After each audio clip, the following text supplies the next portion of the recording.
Welcome to the very first episode of JP and the Beans Talk. I'm one of your co-hosts, Beans. And I am the other co-host, JP. And as our first episode, some of the things we're going to talk about is just your basic comic book stuff for the most part. A little bit of pop culture, maybe. A little touch. Really anything but politics, religion. So we'll stay on the good stuff. Yeah, no politics here. No whatsoever. That's our shop talk. No politics. Mm-hmm. So yeah, we're gonna kick some things off with some old school comics.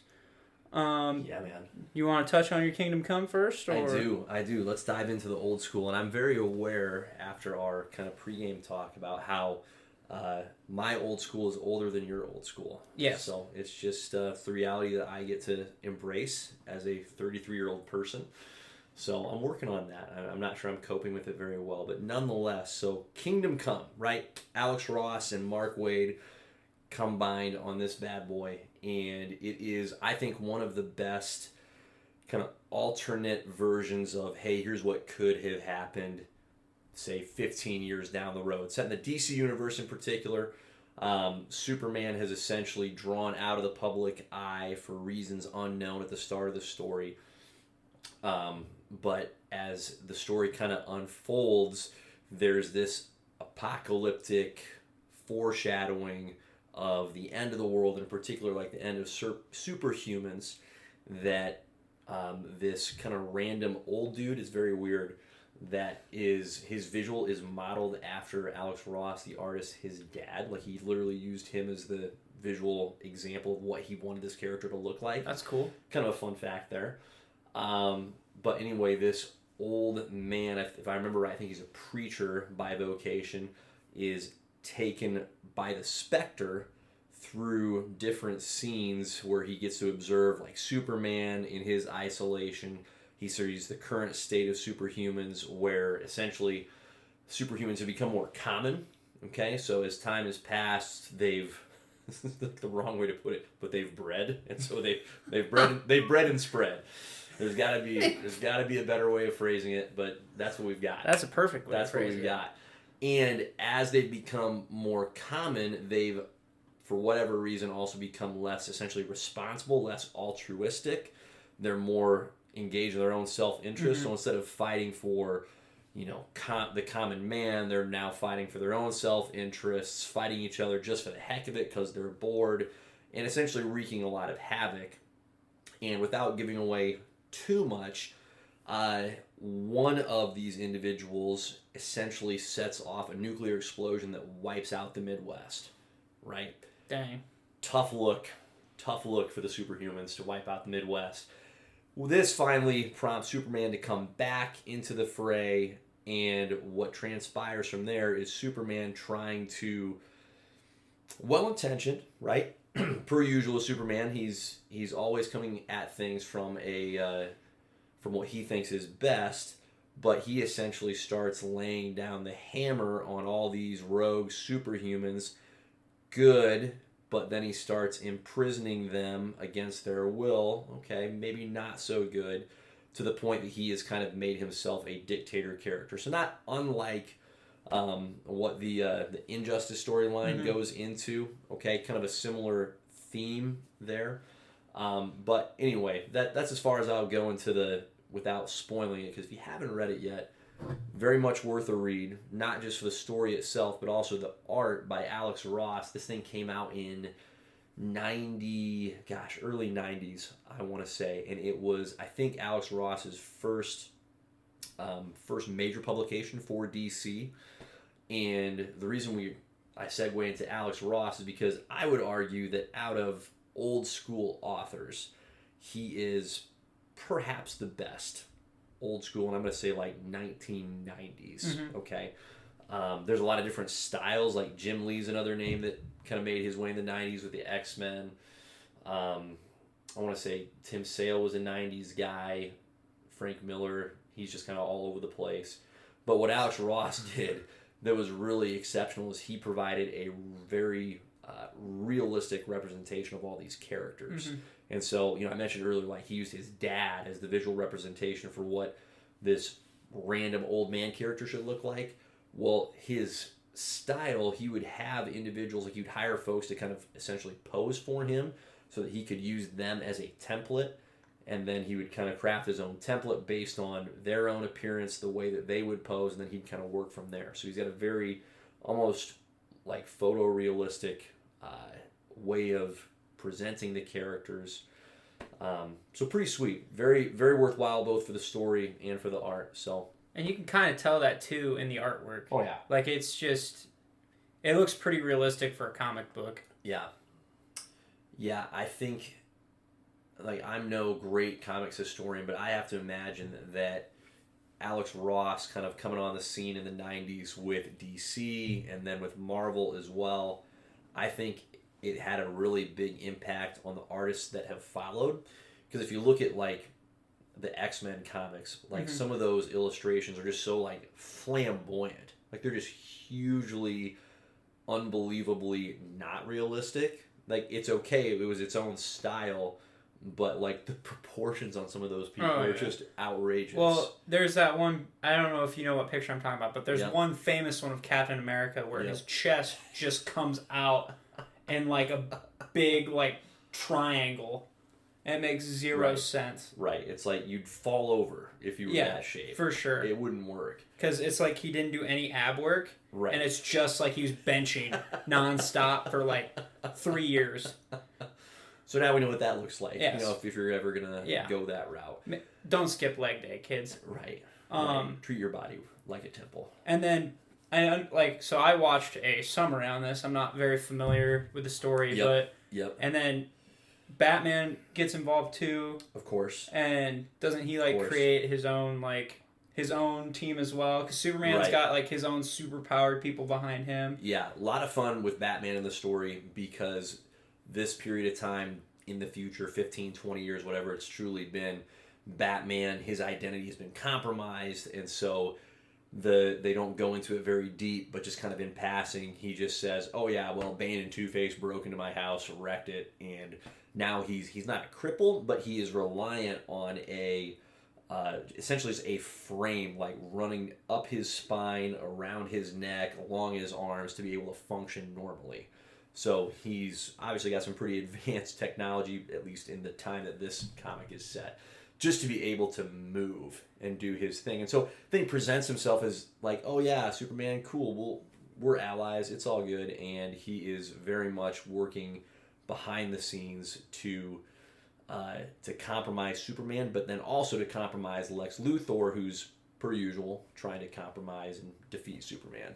So it's a lot of fun to watch Batman in this comic. Well, of course, Batman can still function too with a actual full body brace. Of course, he still makes it work. Yeah, but because I knew he was pretty pissed that Superman left. Right. And because doesn't he have, like, his own, like, policing system in Gotham established? Yeah, so one of the cool scenes in the book is, I think it's fairly early in the book too, as the setting is kind of being shown, is the Spectre is showing us the different cities. So, like, Star City, let's see, gosh, what is Green Lantern City? Why am I blanking on that? Coast. Thank you. Coast City? Yeah, Coast City. No. It's Coast something, isn't it? It's Coast something. But anyway, he's going through the various superheroes and showing their domains, if you will, like whether it's their city or the areas that they're responsible for, and or the cities that they've become known for. Coast City. Yep. There we go. Yep. I'm not gonna say I just read Green Lantern, so I hope I know what it is. You're on the money. I was, for some reason, thinking it was a different title. No, you're good. And anyway, all these cities are in various stages of, like, they're okay, but they're not great. And then the last city he shows is Gotham City. It's like, oh, that's lockdown. Batman's just fine here. He's just got his army of Batbots doing work, and there are zero issues. So crazy. It's a fun take on Batman for sure.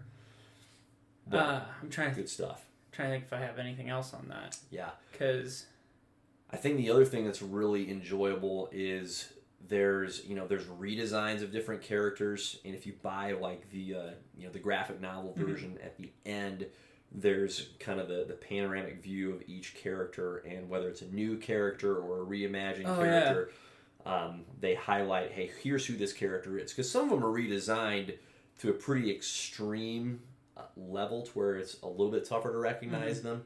But even so, it's fun to be able to go to that part of the book and go, that's who that's supposed to be. So pretty cool stuff. Definitely worth checking out. But for me, like, it highlights how when I read comics, like, the art for me makes a pretty big difference, just in the sense of how much I'm gonna like take it seriously. So there are some artists where it's like, okay, the story seems kind of cool. The art, I have no idea what's going on here. Like, it just seems a little bit sometimes sloppily done. The art doesn't sometimes fit the story that it's supposed to be telling. Right. Yeah. Or vice versa. Yeah, just not a good match for whatever reason. But like, there's different styles that are like distinctly cartoonish, that aren't realistic, that still work. Like, they're really effective. But I feel like Alex Ross has helped kind of set the standard of, listen, if you're going to do comic books art, there has to be some tether to realism. I mean, they're drawing these characters that aren't real. So obviously it's never going to be a literal representation of a person, because the things that they're doing can't be done, don't exist. But I think when you are able as the artist to make it more realistic, it helps the reader just engage with it that much more. You're not trying to trick yourself and going, okay, yeah, I know this isn't real, but I'm still able to get into it. So it's good stuff. And then the story I was covering is Blackest Night. It's mainly a Green Lantern story, but it kind of covers everybody else has a pretty big involvement in it. Yeah. The main two focuses obviously are Hal Jordan and then Barry Allen, who just recently comes back at this time. And it's kind of like DC's version of Marvel Zombies in a way. Sure. But like a fun, like mainline story. So basically, Barry and Hal are chilling, and they're talking about how death in their world in DC Comics is like not necessarily permanent. Like, people come back. Which is fair, by the way. Which is fair. We're talking about how he finally came back, and other people came back, and he's basically running through Barry on what all happened while he was gone, and he's finding out about all these other major storylines that happened beforehand of all the people that are gone. And then all of a sudden these Black Lantern rings start coming in, and people that were dead, start coming back to life. And they don't fully know why, but trying to remember how it started, because I know it was the Black Hand. Yep. Black Hand comes in, and he's like one of the first one that's helping out the main entity that you find out who that is later. And they take a while to reveal that, don't they? Like, it's just a lot of Black Hand for the first even half of that story, maybe? A little bit, yeah. Like the first 3 or 4 parts. The guy might be introduced in like part 4. Sure. So all of a sudden, Barry and Hal are getting hit by Martian Manhunter, who was dead at this time. Elongated Man and his wife, who were murdered. What's really cool about and Aquaman. Aquaman's the other big one that's gone.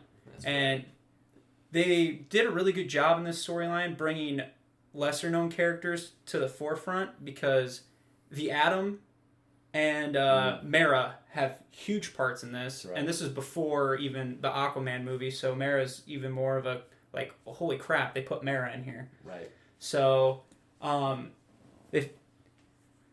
so basically, it goes on, and all the other Lantern Corps eventually get involved, and they have to stop the Black Lantern Corps, which is all these zombies from all these different planets, and Earth just happens to be, the forefront, because it's comic books, and who doesn't fight on Earth for a majority of the comic books? So that's right, because comics. Yes. Yeah. And so you get to see the main heads of each Lantern Corps they're forced to work together. And before this too, like, it's a good point to note out is that all the Lantern Corps before this are fighting each other. Like, you have alliances between a few here and there, but other than that, they're all against each other. So for them to come together and get along against a common cause is really impressive at this time. Yeah. I think it's... Like, I have by no means read all of the comics that pertain to the wars between the Lanterns. But that idea really gets a great run in this story. Because, like you said, you get to see all the heads of the various corps forced to fight together and kind of take their own shot at the main entity, the main bad guy, and battle him from their own perspective, from their own motivation. And really, like, the idea of not just a Green Lantern Corps, but that, what do they call it, the emotional spectrum? Yes. Right? And so they divide it up into 7 different colors. Like, I remember reading that idea the first time, and what a great idea. Oh, like, yeah, what a for sure. mind-blowing idea, to the point where it was mind-blowing, but it was also a, oh yeah, like, why wouldn't that be the case? Like, how is it just now that that's something that's being explored, discussed? I mean, because the Star Sapphires, like the Purple Lanterns or whatever, they were, at least as the Star Sapphires, they were a thing for a while. Yeah. Because So. Carol Ferris was, Yep. like, originally, wasn't she a villain? Yep. And then, Yep. then now she's been back and forth, I'm sure. Right. But Right. what's really cool that they did, too, is the fact that, you know, it wasn't a carbon copy of Green Lantern. Right. Like, Right. you have the red, which is anger, which if you decide to wield it, you just go berserker until you're like dipped into a pool of blood on the home planet, pretty much. And then after that, Not like, bad. if anybody rips the ring off, that's your heart now, so you die. So it's... Stakes are pretty high. Yeah, and then Stakes are high. you can puke blood, too. That's kind of cool. You know, hot blood. Yeah, there's some benefits. There's some So, benefits. and that's just an example. And then, you know, you have Hope that builds up the Green Lantern's powers, correct? Yeah, what? Gosh, because what color is Hope supposed to be? Hope, Blue. Hope is blue. Hope is blue.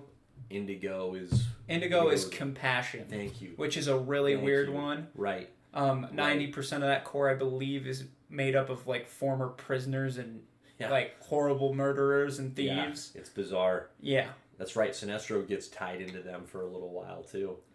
Yeah. Yeah. And then, but the main one is, I mean, I shouldn't say the main one. There's a bunch of different ones. But yeah, so there's 7 originally, and then once this storyline enters, it would be an 8th. The Black Lantern Corps is the 8th. And it's basic, like I said, it's this huge prophecy that starts to become fulfilled, and yeah. Yeah, it gets teased for quite a while, like, prior to that story. Like, the Sinestro Corps War, that story is awesome. They talk about the prophecy of the Blackest Night in there quite a bit. And then the Green Lantern comics between Sinestro Corps War and Blackest Night, they reference it quite a bit as well. Just kind of a long setup by Jeff Johns, which pays off quite well. And it's even in, like, their, like, slogans. Right. Brightest Day, Blackest Night. Right. Blackest Night's referred in multiple of the slogans. Yep. Unless you're greed and all you say is mine. That's right.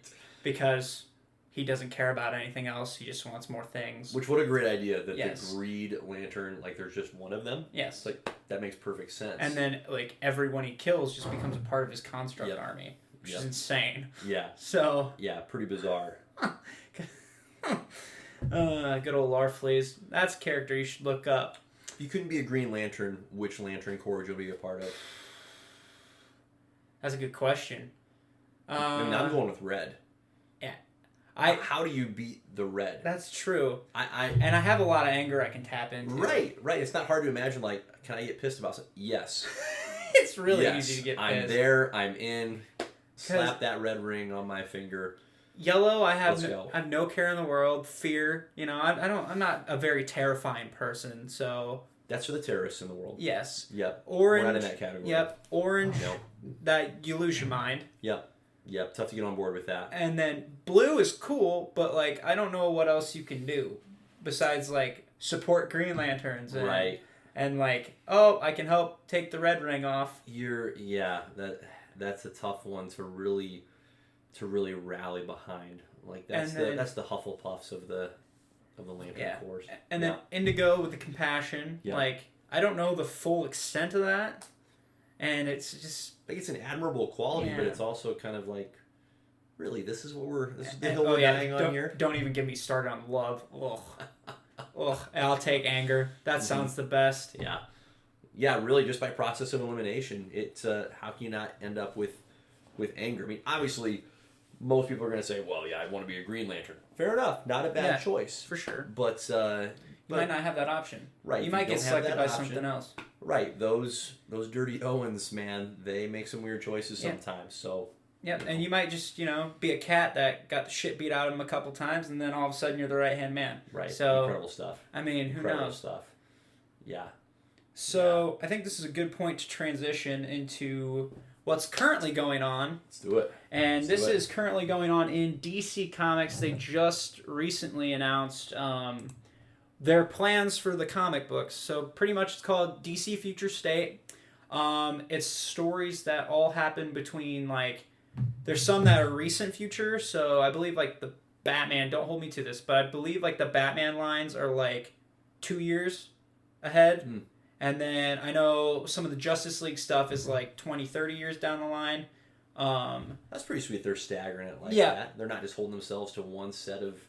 And they're even doing the really, really future one. Sure. That even Jonathan Kent was a part of for a little bit, or Legion of Superheroes. Okay. You know what I'm talking about? Heard of that. Don't know a lot about it, but heard of it. So pretty much for this part of the show, I'm just going to look up some of these lines coming out, and you guys can feel free to Google along with us.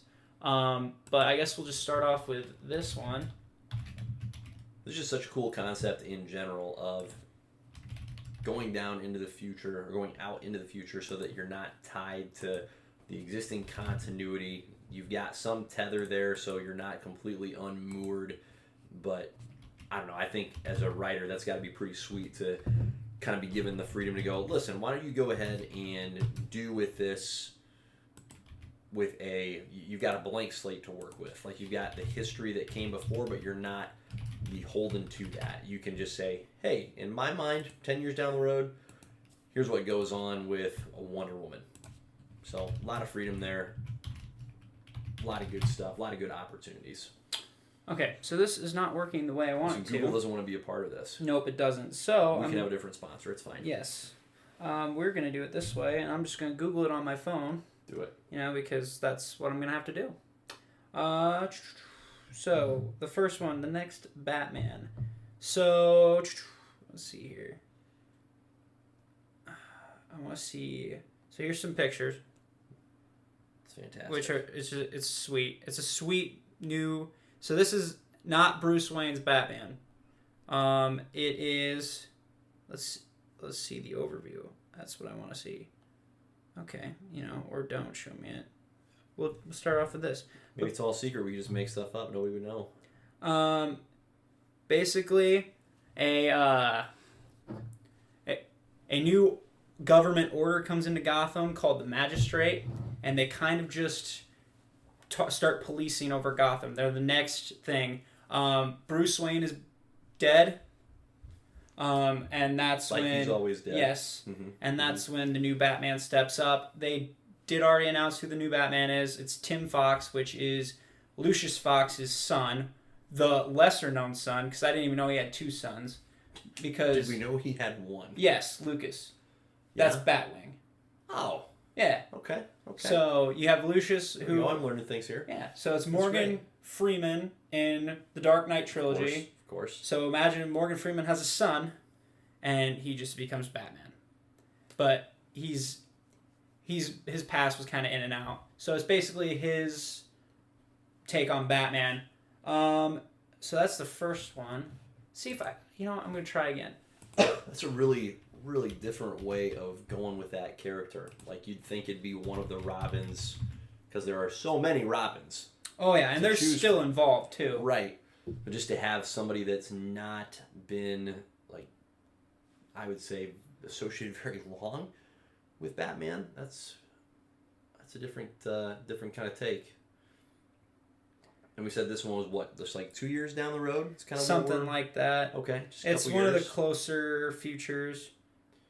And the magistrate, when they roll in, I mean, I would imagine that the reason that they would even be welcome is that they're going, hey, the Batman hasn't done what he's supposed to have done for you. There's still crime. There's still supervillains, so on and so forth. That's my guess. Yes. Anyway, which is fair. Mm-hmm. For sure. But you can make that argument against any of the superheroes. It's like, hey, Superman, why is Lex Luthor still a thing? For sure. What's going on here? How does the Reverse Flash keep showing up? Yeah. What are we doing? Why is the Joker still alive? Why are you... Yeah. I mean, that's the biggest one. Let's see here. Yeah, that's its own rabbit hole, isn't it? When you really think about it, are any of these superheroes actually good at their job? Mm-hmm. You can make if the it's argument. based on results, no. If it's based on like approach and effort, I think we all get behind that and say great work. But yeah, from a results perspective, it's hard to love the consistent manner in which the bad guys keep coming back. But I'm just picking nits here. I still love me my superheroes. I'm trying to find a good picture, and you know what? It's not working for me. So let's see here. There is one picture of Katana that looks sweet, but let's just see if I can do Outsiders Future State. I mean, Black Lightning's in it. Sure. Of course. Have they started releasing any of these lines yet, or is this a like? I think they've done a lot of the #1 issues. Yep. Okay. So it looks like, I don't know. We're gonna skip that one. It'll be fun to see what comes out of that. But it looks like Black Lightning gets some upgrades in that. I just wish this would work for me. It was legit working. Like I saw it happen. And now it's just. I just don't think it likes me anymore. No, it's upset with you for some reason. Yes. Like my ex-girlfriends. Okay, let's see here. All right, this one's called Arkham Knights. Let's do it. So let's see if we can. So it looks like it's straight up from the comics, or from Arkham City, or Arkham Knight, the legit video game. There we are. That's hanging up on my wall. There it is. And it looks like it's just a team of Arkham Knights. And it looks like Clayface is there. Clayface. I want to see. Yes, let's click on that link. So in Future State, several of Batman's most famous foes have come together as the heroic Arkham Knights take on the Magistrate. So it's a bunch of villains that are like, okay, we're going to protect Gotham now because we don't like these assholes either. Mm-hmm. And then come together, which is cool. So I'm assuming that is the actual Arkham Knight from the comics. Oh.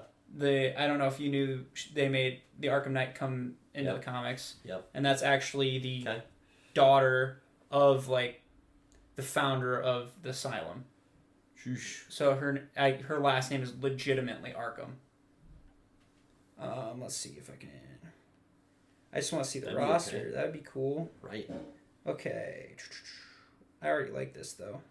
Yeah, Astrid Arkham. That's her name. Astrid Arkham. Which I don't know a ton about, but I'm 95% sure she called the Joker Uncle Joker. So that's terrifying. Sounds like a tough hang. Yes. Maybe not someone you want to be alone with. Okay, so this is her team, which is actually kind of an interesting team. Clayface. Yep. Which would be awesome to have in your corner. Yep. Two-Face. Okay, kind of a wild card. Copperhead. The snake-looking dude. There's always a snake guy. Oh, there's got to be a snake guy. Anarchy. Which is kind of more of an obscure Batman villain. No idea. But he was like supposed to be like super smart and like he's a young kid from what I remember. And here he's probably like just hitting adulthood. Yep. Humpty Dumpty. So that guy who sat on a wall and fell. Oh boy. He's in here. Can't rely on him.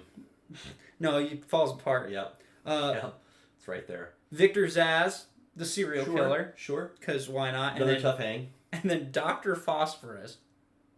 Really? Which I don't know who that is. Do you?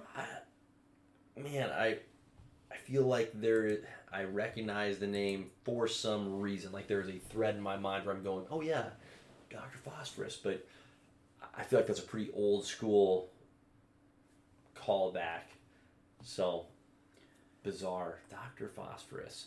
I feel like the best thing they've got going for them would be the element of surprise because nobody's going to be expecting a whole lot, particularly when you've got Humpty probably coming off the bench. Probably not a starter for you. No, he's probably the bait. You know, in case the enemy's hungry, they break him open real quick. I just can't imagine what a positive role for Humpty would be. I don't know. I don't know. And then all the other main Batman characters have their own stuff. So it's the Batgirls, which I believe is Barbara Gordon, who's actually going by Orphan at this point. Okay. Spoiler, and then she's not going by Orphan. Sorry, she's going by Oracle. Okay. That makes Oracle way more I'm sense. familiar with. I yes. thought Orphan was just something I didn't know. Orphan is Cassandra Cain. Oh. Okay. But I think she's going by Batgirl now. And then you have Spoiler, which is Stephanie Brown. So I'm assuming that's all the Batgirls. Sirens is probably still Harley, Ivy, and Catwoman. Right, probably the usual suspects there. And yes, Bruce is still alive. He gets his own series, of course. Right. And he gets to do some sweet undercover stuff. Red Hood's still around. Don't know what's going on with him. Is Bruce kind of like in a Batman Beyond supporting capacity? Like, is he that directly involved, or is it more? So from one of the pictures I saw, the Batman do not know who each other are, because Tim thinks Bruce, the original Batman, is dead, so he has no idea who that one is. Okay. And Bruce is like, "Who's in my shit?" Sure. And then they just go their separate ways. Not a fan of whoever's repping the brand. No, he's like, "That's my thing." That sounds about right. Yes. That sounds about right. And then you have your Nightwing, and then Robin at this point is Tim Drake. Yep. So I don't know where Damian is at this time. I'm going to guess Damian's dead. That's my guess. Or he's with Ra's or something like that. There you go. So it's gone bad. I kind of want to skip to some different stuff, because Batman, you could go on and on. Let's see here. True. So we'll hit Superman next. Superman of Metropolis. Superman might be a character that benefits as much as any character with taking him out of the existing, I'm just going to call it normal or standard continuity, and going, hey, alternate reality here, alternate timeline, whatever the case may be. Let's do something different with Superman. Superman, you need to get him out of there. Yeah, it helps a lot. Freshen up, or getting somebody new in the Superman role, which is what Superman of Metropolis is. Mm-hmm. It focuses on Jonathan. Yeah. So he's only half Kryptonian, and then hard to stick in the current continuity and do something that's that noteworthy or just even frankly interesting with Superman. Possible, but just not very easy to do. And then the Guardian gets his own. Guardian, okay. That's an obscure one. Mr. Miracle's obscure. Oh, Mr. Miracle. I would get on board with that. Yeah, he's cool. I'd get on board with that. Okay, I'm gonna do that one right there. Superman Worlds of War. So while Jonathan is the Superman of Metropolis, Clark's off doing other stuff. Yep. I say Mikhail Janin is doing the art. He's fantastic. I have no idea who that author is, but Philip Kennedy Johnson. I think he's just dropping his middle name in there because his middle name is Kennedy. He's got the old rugged look in this, and it's amazing. Yeah? Yeah. I mean, it's that same thing. I mean, look, he's got the white. Sir. Let's go. It's great. That is great. So... Absolutely. Just give me a little bio. Just give me a little bio. That's all I want. Just a little information, not a lot. I really hope this is well executed because I would love to read. Well, because it looks like World War Hulk in a way. Right. Let's see here. Superman has gone to Warworld, where he fights as a gladiator in the deadly pits of Mongol. But this is Superman. So, he's just basically fighting people and trying to keep himself sane in a way. Mm-hmm. That's how I look at that. Love it. Let's see. I'm in. Yeah. And then Superman, Midnighter, Black Racer. And then Wonder Woman, she's off doing something, and then which I can find out. She's off doing something that's I want to look up that artist for, what do we got? Valentine DeLandro for Mr. Miracle. Curious what this guy's style is. Did you happen to read the same guy that had been doing the Batman storyline for a while, Tom King? Mm-mm. He did a Mr. Miracle story. I heard that was really well done. Yeah. Because his Batman line was really hit and miss. Yep. From what I hear. I would agree with that. There were some... He focused a lot on Batman and Catwoman's relationship. Which is a weird take. It was inconsistent. He really leaned into that, and for better or for worse. But anyhow, the Mr. Miracle story was, I read it twice. The first time I read it, it wasn't what I expected it to be, and so I thought, okay, this was well done, but I don't know how much I enjoyed it. Gave it about a couple months, came back to it, read it again, and went, okay, that's fantastic. Like, that was amazing. So, the main focus of Wonder Woman is, her name is Yara Flor. So Diana's gone off somewhere. Whoops. And I was trying to find... Tough to be a part of things if you're not there. Yeah. So basically what I said earlier, when she's just not there, she's not there. Legit. So I'm looking up Immortal Wonder Woman, which I'm... That's what we would call an accurate take. So it looks like it's just talking about how she's immortal. And she has to take up a battle that Darkseid couldn't handle. Ooh. And that's it. That's all it really gives. So she's fighting big threats in hers. House of L I heard is really good. That's the one. That's another one I'm gonna look up. But in the meantime, let's see here. I'm trying to see if there's anything else off that list. Kara is currently going by Superwoman in this. She's no longer Supergirl, which is kind of cool to see her hit that role. I don't know who Superwoman was before her. Yeah, whenever DC or Marvel embarks on one of these like all-encompassing, so many characters getting reimagined, there are going to be some misses. Oh yeah. You know, and it's almost kind of like I'd be fascinated to see how the sausage is made in terms of how they go, okay, we're doing this character. Well, we don't really think this is going to be very good, and they just give it to someone that they think sucks. Oh like, yeah. As a writer, like, give it for sure. Give it to Dan Waters. Who gives a crap? Like, throw Dan a bone, but we don't care what this turns into. No one's going to read it. So this is the House of L concept, and I think you'll really like this. And I kind of want to read it now. Okay, read away. Centuries into the future. Whoa. So this is way into the future. Okay, not 2 years. The bloodline of Kal-El continues. Meet a new generation of Kryptonian heroes as they stand against one of the greatest threats they've ever faced, a foe called the Red King. Get ready for the unexpected debuts of twins known as Rowan and Ronan, descendants of Jonathan Kent. Anytime you can drop the name Ronan into something, do it. So far, so good. Rowan is the new Superman of Earth, while his sister is a Blue Lantern. Whoa. Also on board are... Wait, so the sister is named Ronan? Rowan is one, and then Ronan is the sister? Yes. Okay. Which is a weird, but yes. Yep, not what I Ronan's expected. a sweet name, by the way. Awesome. I thought it was going to be twin brothers. Awesome. Okay, so we got a girl, Blue Lantern. Great. And then also on board is Theander Bon-El, whose mother was Tamaranian, and other heroes, all led by the original Man of Steel himself. So Superman's still here 300, 400 years later, which I don't understand how, but he is. So he must live in the sun again. I don't know. Yeah.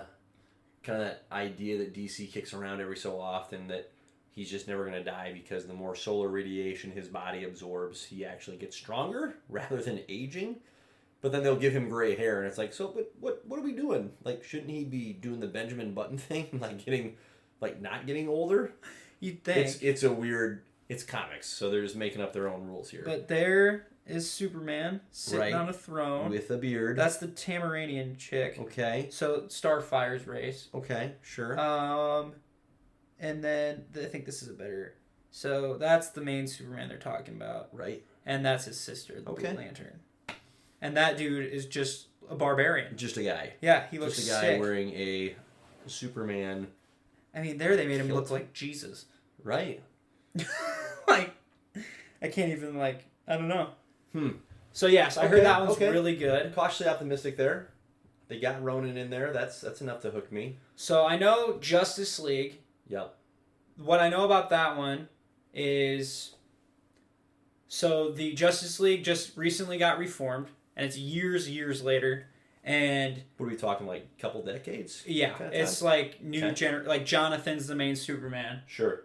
So, and that's Aquaman's and Mara's daughter, who takes on the role of Aquaman. Right. Yeah. And so they decided that the issue with the last Justice League, because the Justice League hasn't existed for a while, because something happened. Okay. And so we've been without a Justice League for a period of time. So I know their starting premise is we are not allowed to know each other's names or anything. We work on a strictly work basis, because that's what compromised the League last time, is that they knew who everybody was. Sure. And they were all friends and stuff, and they don't want that. So interesting. Okay. Purely transactional. No personal relationship going on here. Okay. And I will get a better read on that. So, I mean, spoiler, they're going to end up being friends. Oh, yeah. It's like one of the first picks is the Flash and Green Lantern talking about life. Yep. Yeah, so it's Jonathan Kent's Superman, the new Wonder Woman, the newest Green Lantern they kind of introduced, but I don't know much about her. Her name is Jo. J-O. Yeah, no, got nothing for you. Aquawoman, a new Flash from the multiverse. Oh boy. So not our Flash. Right. And then Tim Fox's Batman. And that's your Justice League. Flashes are kind of like the number of Flashes and the way in which they enter into these stories, like through multiverse. It's like the same thing with Spider-Man and Marvel. Yeah. I'd argue too, the Flash has probably the biggest family outside of the Bat family. Sure. You could maybe argue that he's probably relevant to Superman, but I think the Flash family is bigger than Superman's. No question. So, and then their Justice League Dark, which that's always cool. Yep. It starts because of a witch hunt, as magic users are harvested and executed. Perfect. And the team is on the run. I mean, isn't that just part of the risk? Like, if you're going to be a magic user, you got to know, listen, if you're going to die, it's not natural causes, bro. It's tough. Okay. It's a tough outcome if you're not on the winning side. I need you to prepare yourself for this. I'm ready. Okay? I'm ready. Because what I'm about to tell you for the team is... I don't think I could have figured that out. Listen, as long as Humpty Dumpty doesn't hang out again. He's not here. He needs to be absent from this roster. So, Zatanna is obviously on there. Every time. Detective Chimp. Okay, yep. Now possessed by Etrigan. That's what I wanted you to process. He is somehow now possessed by Etrigan the demon. So can you imagine a chimpanzee I don't even understand rhyming? Why that's an idea. I can't even decide, is it a good idea? Is it a bad idea? It just seems unnecessary. Does Etrigan look like a monkey? Etrigan is such a unique character. Why are we... And Detective Chimp is just weird, but whatever. But why are we bringing them together? Where are we going? This is what makes the two parts a whole. And then Constantine's there. Right. Ragman, which I don't know much about Ragman. Nothing. I got nothing. And then for you. Madame Xanadu. Yep. And then they don't know where it happened to Dr. Fate. So Dr. Fate's just missing. Weird. He's off doing things. Feels like Dr. Fate could be a much more steady character in the DC world, and for some reason he's He's not. I feel like I'm always saying they're off doing things. Right. They're just off doing things. They're off doing things. We don't know. We don't know. We don't know. Okay, I'm gonna look up Green Lanterns. Because DC must not be doing any like current or standard continuity right now. Correct. This is all the characters. These are. This takes all their. My resources. guess is that with all the storylines that are like 2 years in advance, or the really close ones, they'll tell those stories for 2 years, and they'll catch up, and that will be mainline. Sure. And then all their future stuff, they can just leave up in the air. Because they've already established with, like, a bunch of their newer stuff that, like, okay, we know we reset again. Because, you know, DC resets their multiverse so many times. But they finally reset again. And they have all their memories back from all the other times they got reset. Right. So, which is insane. So they've lived, like, 4 or 5 lives, from what I understand. Of course. Just like the rest of us. Yeah. Yeah? We'll talk about that on a different pod.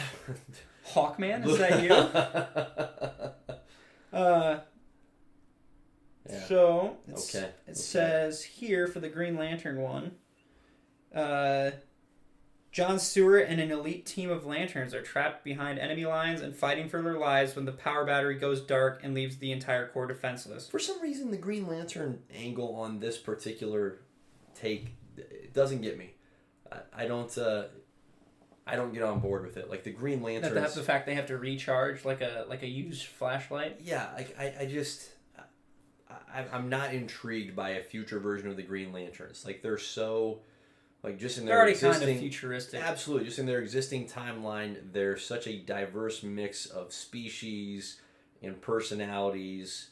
They're not as limited since they're just not on Earth. Like the universe is literally just their domain to police and watch over, and so I feel like they benefit the least from something like this. Whereas with Superman and Batman, it's like, okay, those characters are so well mined.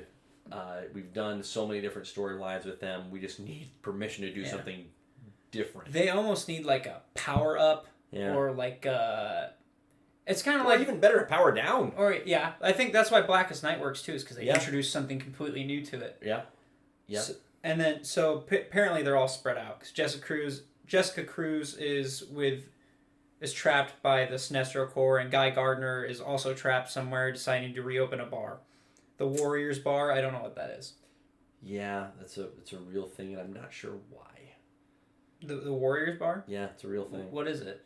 It's just that, like, what species is he? Like, he's a cross species, right? Like, where he's part human, but then Guy Gardner. Oh, he is? I think so. I did not know that. Yeah, it's really weird, because in Green Lantern Rebirth, it's referenced that his entire form can essentially Hulk out. And so it does, and then he like randomly explodes, but doesn't totally explode, because then of course he gets put back together by Martian Manhunter and Batman. But it's also then never talked about again. Like it just happens, and it's like, that was weird. Moving on. But he explodes in the Warriors Bar. Yeah. Which is his bar in that story. Huh. And by now that story's probably 20 years old, so... Okay. Me dating myself here, but... So... that's pretty much the Green Lantern stuff. Yeah. They're all separated. They're all dealing with their own stuff. Honestly, if they're going to do Green Lantern in the future, they should have just been depowered. Like, you know what? The Lanterns have been dark for 100 years, and now they're on a quest to try and... bring back Will. Yeah. Relight the Lantern. I'd be more interested in that. So, Suicide Squad. Sure. What I know about this, because I saw a few clips, somehow Connor Kent is leading the new Suicide Squad.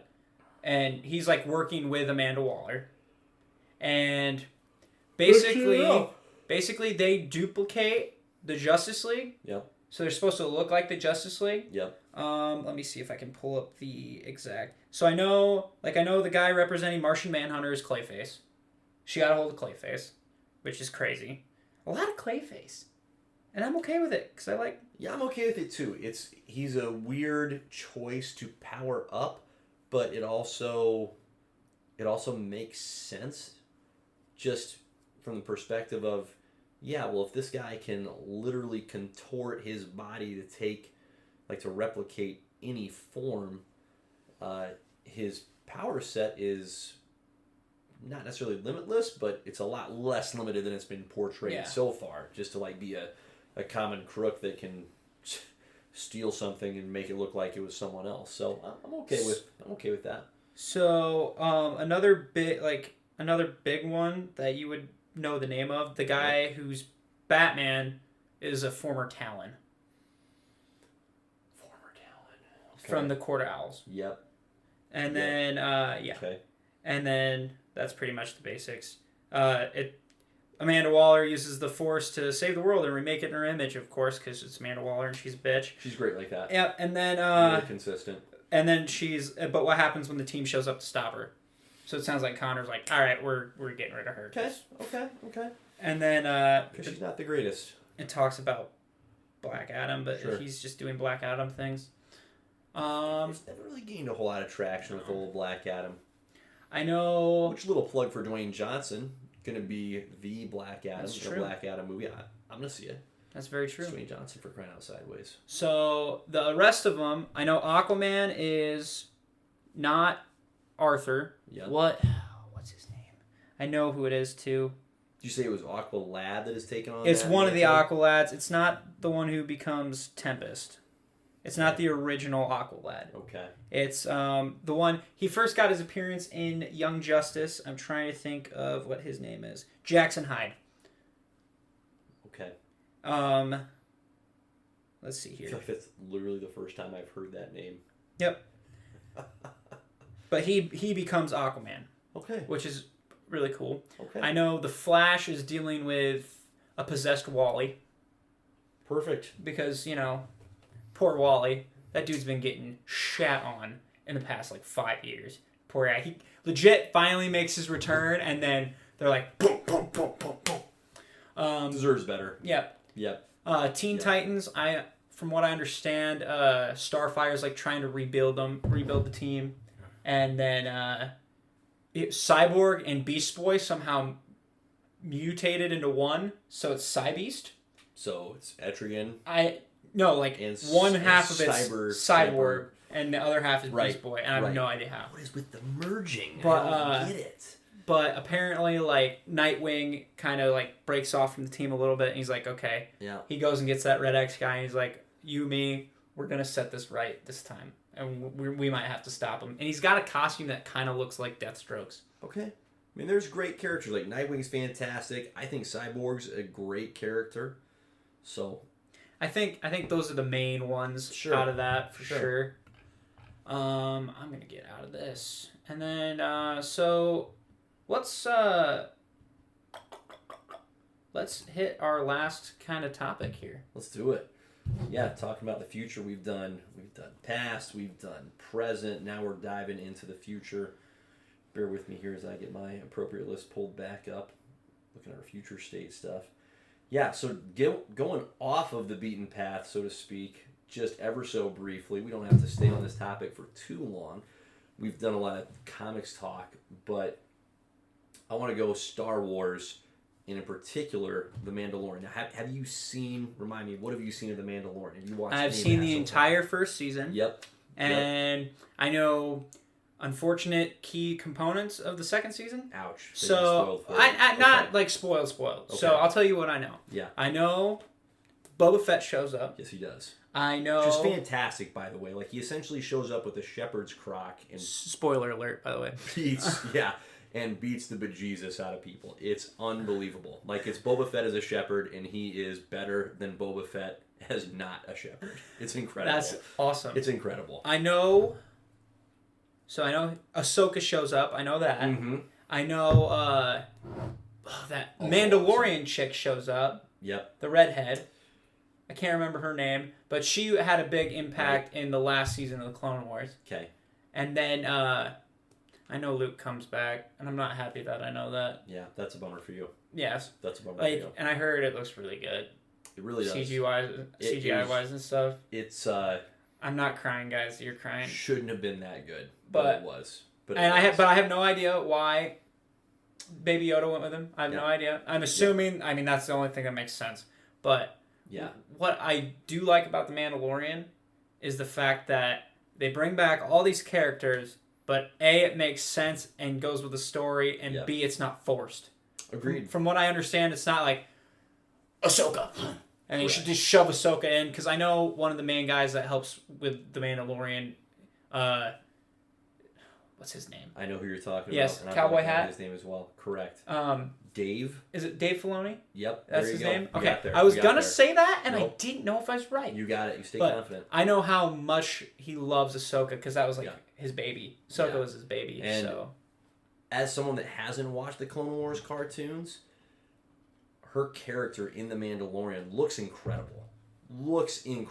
Yeah. Like, Rosario Dawson's a pretty good actress. Yeah, and at least, like, not to, like, sound weird, but physically she's, like, the perfect fit for that character. Yes, I get what you mean. Like muscle tone and... Yes. Yeah, just, like, body type, and, like, she's got such a... Rosario Dawson is fit. Yeah, she's got such a, like, slender face that the... I don't even know, like, what the appropriate term is for the character's, like... Hair? Growth? Hair. I think it's hair. Yeah, hair's got to be better than growth. I regret that immediately. But it's an awesome look. It just is fantastic. And so, good summary on your part. So sorry that the Luke thing was spoiled. No, it's not your fault. It's my own fault. I know better. Kind of. But Instagram is like my worst enemy, because I go into the search, and that's how I keep up with comic books for some part. Right. I see comic panels and I just click. Sure. You and just go read, for it, and then you realize afterwards I didn't want to see that. Well, and then, like, even with The Mandalorian, a lot of them, it has the spoiler alert on there because they're very self-conscious. But then there's some people who just don't care. Just don't give it out. And they're like, oh, here's Luke. I'm like, damn it! Like the guy that walked into the theater at the beginning of Endgame and yelled, Iron Man dies. And then walked out. Yeah, incredible. What an asshole. Incredible. What an asshole. Don't ever be that guy. Don't ever be that guy. That dude deserves to get beat up in the streets. I am promoting violence in this case. There you go. He deserves it. No, worthwhile. So anyway, to bring it back to wherever it was that we started, I love that Star Wars, as far as we know, isn't messing around with movies for a while. Instead, they're going, listen, we have found a good, solid, worthwhile formula with The Mandalorian. I mean, how many episodes are in a season? 10? 8? Yeah, 10. 8 or 10? 8 or 10, yeah. Couldn't remember.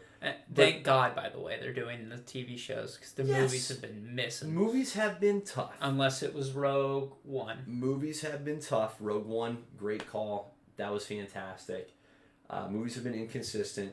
But the TV shows, what I like about it, and Mandalorian's kind of getting away from this because they keep tying into the original trilogy.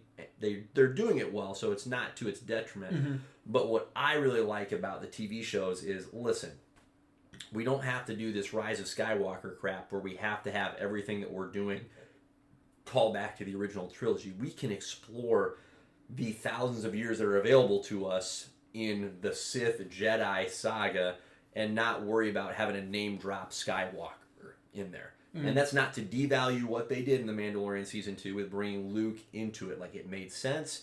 It was and a great Luke part wasn't of that the story, focus. and he wasn't the focus, so it didn't take away. It enhanced rather than deprived or debilitated the story. So they did it well. But what I really want to see is bring out the stories that have nothing to do with the Skywalkers. Let's see some other stuff. Like, to me, that's the best part of the prequel movies anyway, is you're getting to see the Jedi. Yes. In their prime. Yes. Let's see more of that. Let's see the Jedi in their prime. Let's see the Sith in their prime. Let's go. Let's see some different things that aren't going to be leading us wondering, like, ooh, when is Darth Maul randomly going to show up? We don't need that. I would love, personally, they just focus on the old school stuff. I don't care about the future anymore at this point. Like, what I like about The Mandalorian is they're going into the Mandalorian lore with it all. Right. And this is something, that hasn't been touched, so they can kind of do whatever they want. Yeah. In a sense. Yeah. But, like, I would like to see, like, Darth Revan pop up, because I heard he's really cool. Sure. See, this is when I'm gonna lose them because there's a bunch of Darths. Anyways, Anyways, and you could throw any name out there, and we're all gonna be like, yes. Even the time before where they made the rule where there could only be one master and one apprentice for Siths. Can you imagine 15 of them? Well, there's more than 15. There's a lot of Siths at one time in history. What a dumb rule. Oh, well, the only reason it is because they Yeah, but he didn't even follow it. No. He had Maul. He had Dooku coming up. And he had his eyes on Anakin the whole time. Yeah. So he knew what he was doing. I feel like that was certainly more of a, what do they say in Pirates of the Caribbean? These are more guidelines than rules. Just suggestions. Yeah, for sure. Not a hard and fast They're thing evil to follow. people. They're not going to follow the rules. Right. But, and that's what I like about Ahsoka, too, is she's in the middle. She's the gray. She's not the white. She's not the red. Yep. Or not the white. She's not the Jedi. She's not the Sith. Yep. Yeah, I think there's a lot of great opportunity there, and I'm really curious how much. I know movies are always going to be part of it. That's what's made the TV shows possible anyway. So, never going to get away from that. But when it pertains to Star Wars, I feel like there doesn't need to be this sense of urgency of we've got to make a Star Wars movie. Which is what Disney's got. They're like, we have to... if Rian Johnson comes out with his trilogy, I'm not going to be very happy. You don't think so? No. He already said it's going to have 0 lightsabers involved. For me, the main trilogy needs to have some lightsaber clashes. Yeah. His whole episode, they didn't even clash lightsabers. Episode 8 didn't clash... Listen, unpopular opinion, I liked The Last Jedi. I did. And that's gonna be this is why this is gonna be the only podcast we're gonna do together. This is what ends it for us. I'm gonna ignore everything you just said. So, you know what? I might have an extra hate, and it's not that movie's fault. Okay, I might have a little extra hate because I sat in the one spot in the movie theater, and up above where the film's shooting, they left a light on, and it's the one spot. And I was like, it was like God chose me as the next savior. Yep. But, except you didn't get the savior gig. No, I didn't. Got the light. I was just, it was more like, you're at a middle school talent show, you told a joke and no one thought it was funny. Uh-huh. That's what that was. And then you have to sit in that light for another hour and a half. So the environment was tough. Yes. Okay, but fair enough. Anyways.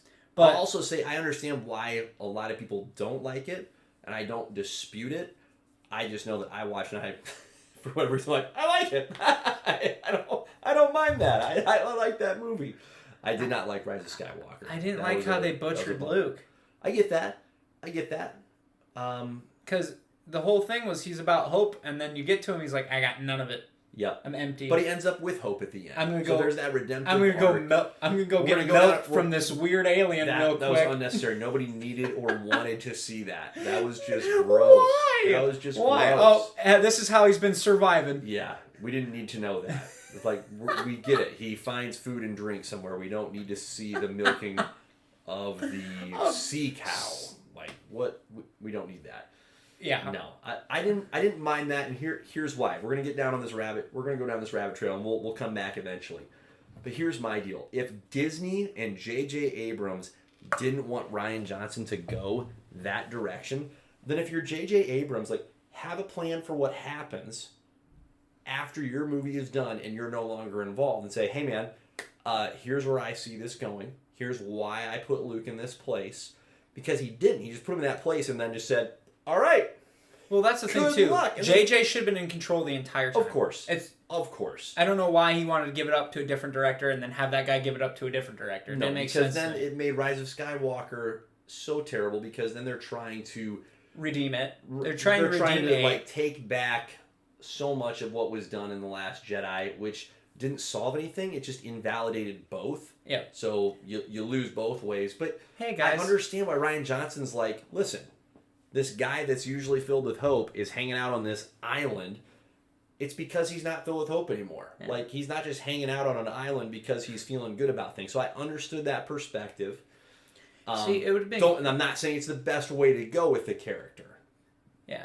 but I get where he was coming from, and I didn't mind the perspective. You know, if you're gonna do that, it would have been way better to maybe start off the movie the first 10 minutes of Luke losing the Jedi temple that he reset up. Yep. We have that. There's no impact there. No. There's no impact at all. Like, No. if you made that into, like, a mini-series or something where it's just Luke's temple. Right. And, like, we see, like, him bonding with his kids. We actually see that relationship with him and Ben. Right. And then all of a sudden, like, you think, really, Luke's going to sense darkness and just go off kilter? That's not right either. Yeah. His dad was Darth frickin' Vader. Yeah. And you still had hope in him. It doesn't make sense to me. But again, like, I totally get it. It is a disappointment when this character was, for 3 incredible movies, the foundation of hope, and then he is completely inverted. And your expectation is up here, and then all of a sudden he's hanging out down here, and you're like, bud, what? It's like a friend that you haven't seen for years. You got this expectation of what that friend acts like, how they behave, your interactions with them, and you get together, and all of a sudden it's like, wow. No. It's like, this is not what I wanted. Like, where's my friend? Because you're not him. Please come back. It's like seeing Macaulay Culkin boy. in Home Alone, and then you hit a 20-year coma, and you wake up, and you're like, where's Macaulay at? I love Home Alone. And then you see that picture, and you're like, what? Why? Drugs. Yep. That's why. Yep. But but back on topic. So Luke Skywalker is Macaulay Culkin. Yes. Full circle. Yes. So yeah, TV shows. Yes. TV shows. The main focus of this whole thing. I think that's where the Star Wars universe needs to live for a while. And I think, I don't know what a while means. It's not going to be as long as I would want it to be. Like, I would be okay with at least a solid, anywhere from at least 5 to as many as 10 years with no Star Wars movies. Just shows. Let the appetite build up so that when it's time, you've got a fresh slate to work from. You can pick your spot on your own. You're not locked in any way to the original 3 movies, which were great, but the prequels tried to hang out with the original 3, and then the sequels tried to hang out with the original 3. It's like, just please do your own thing. Do something different. You put Star Wars on it and say, listen, this is set 500 years since the events of Rise of Skywalker. We're in. That's okay. Or just like use it as building blocks. Yes. You can use this to set up different characters. Sure. Because one of the main guys from the Rogue One, he's getting his own spinoff before what he did in Rogue One. And he dies. He straight up dies in Rogue One. Spoiler alert. Yep. Well, we're doing all of them. We're doing all of them. But I mean, you can you can have characters build off of them, and then when they show up on the movie, there's a bigger payoff. Because you're like, holy shit, he's here. Yep. Yep. Like, can you imagine if the Mandalorian pops up in, like, the next Star Wars movie and it makes pure sense? Everybody's going to lose their freaking mind. Absolutely. Or Grogu just chilling in the corner. Yep. But, like, he's, like, Yoda age. Well, not Yoda age, but, like, he's... No, but he's aged out like, he's an adult now. Right, out of his child state into in his an adult. prime. Yes. Prime Grogu. Yes. Like... Yeah. So I think that's my hope. And I know that they've announced a number of TV shows. So it's encouraging. I hope they settle into that for a good stretch.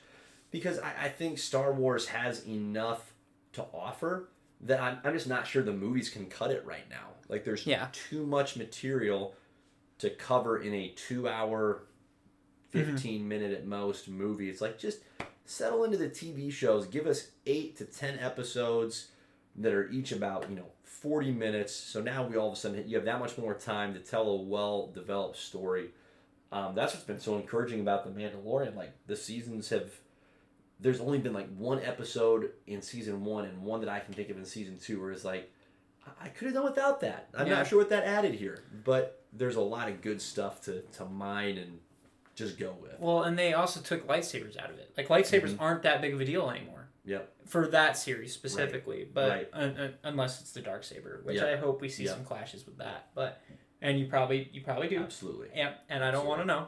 But and I honestly think TV shows are better. because it gives you get a longer time period to really flesh characters out, and you can see the character development a lot better than in a movie where you see them on there for 2 hours and that's it. They get character development for that one movie, and it might carry over to a sequel, it might not. Yeah, I agree. I think it's going to be, since the difference in quality between TV shows and movies is so much more narrow now, like The Mandalorian looks awesome. You're not watching it going, all right, well, their budget sucked, so that was clearly not a guy flying. That was a man being pulled on a wire. They are putting Marvel money, or Marvel movie money into their TV shows. Exactly. And it looks that way. And it pays off. Yeah. It completely pays off. Yeah. I think that was the biggest differentiator, was it just, there was always this lower ceiling for how good it could look in a TV show. And in a movie, you just knew that, okay, there's that much more that we can do visually. And now that that is less of the case, I'm not saying it's even, but it's certainly less of the case. To me, that's a really encouraging piece for the TV show. So lean into that. Let's see more of that. That's great. Yep, absolutely. Yeah. So, what, to like tie this in a bow? Yep. What character out of all the characters would you want to get their own TV show? Star Wars specifically? Yes, we'll stick with Star Wars because that's kind of what we're on right now. Okay. If you got one, you go first. I want to point it out a little bit. I do not have one off the top of my head. Okay, that's because okay. I took. Let's see here. That's a great question. That's a really. I would honestly probably go the prequel route, and I would. They're doing an Obi-Wan show. Yeah. Right? Well, yeah. Anything with Ewan McGregor, I will eat up. Yeah. But I'm thinking more. I think it'd be cool to see Mace Windows. Yeah. You can see through him. He looks like glass.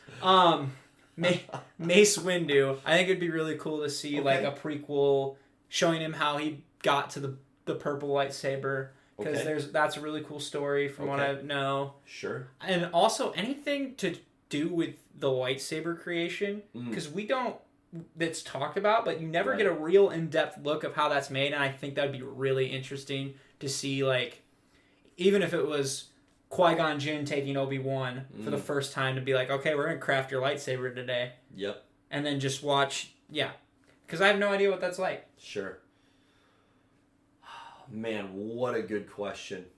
Did I give you any help with, like, prequel thoughts? No, that's great. That's great. One answer that came to mind, and I'm kind of annoyed with myself with this answer, because I've just gone on a long diatribe about how get away from the original trilogy. But I said all that, and I'm going, oh my gosh, I want to see a Darth Vader show. Oh, yeah. I heard the Darth Vader comics are amazing. Right? And we have, the end of the prequels, Anakin becomes Darth Vader, and then we've got all this time between then and when the original trilogy kicks off. I would love to see him kicking ass and taking names in between. I mean, the end of this, the end of Rogue One where he gets his scene. Yeah. Well, those are the two best scenes in Rogue One. Incredible. Both with Vader. Incredible. I'll take more of that. Yes, please. Do you know what's happening with the Vader comics? I'm going against my own rant, betraying my own self. One. Thank you. And that's going to be my pick. Second pick would be, and I have no idea how this would work. Let's see some more Chewbacca. Just a solo Chewie. Right, but I think it would get really annoying really fast. He needs like a short. Yep. He needs shorts. Yep. Just give him a 40 minutes. It's all subtitled. It's probably not nearly what you'd want it to be. With Vader, do you know anything about the Marvel Comics run? No, I know they exist. I know I want to read them, and that's all. Like the original arc, or the arc that I know about. Yep. It's him hunting Jedi. Of course. That's what it is. He's hunting down the remainder of the Jedis, and you also see that battle from Light and Dark, because there's this cool like panel where it's if he would have chose to save Mace instead of killing him, and and that you see that whole interaction too. The equivalent of Peter Quill hitting Thanos in the face, by the way, like when the Infinity Gauntlet was almost off, like same. Unreal. Yeah. Unreal. Yeah. Well, I think that's about it for us today. It's good stuff. Any final thoughts? Loved it. A lot of good topics. I think what I've enjoyed the most is that as we've continued to discuss, like in this hour and just about 15 minutes, it just has been prompting more ideas in my mind of, oh my gosh, we could talk about Which is that. what we want. Oh, yeah. So I'm looking forward. This has been a good first effort. I'm looking forward to, as we continue to roll, diving into more and more topics. There's just so many good things to talk about. Yeah, I know. I think this is just a big wide door that we're going to swing open. I'm just happy for everybody that's listening. Yeah, I am too. How happy must they be? And I can't... Wow. You are literally giving me an excuse to buy more comic books. And I'm always up for that because I love picture books. I'm happy to enable. So absolutely. Absolutely. Thank you guys for listening, and you'll catch us on Spotify, iTunes, YouTube, and then so make sure you follow our social media pages, and we'll get out to you then. Godspeed. Peace.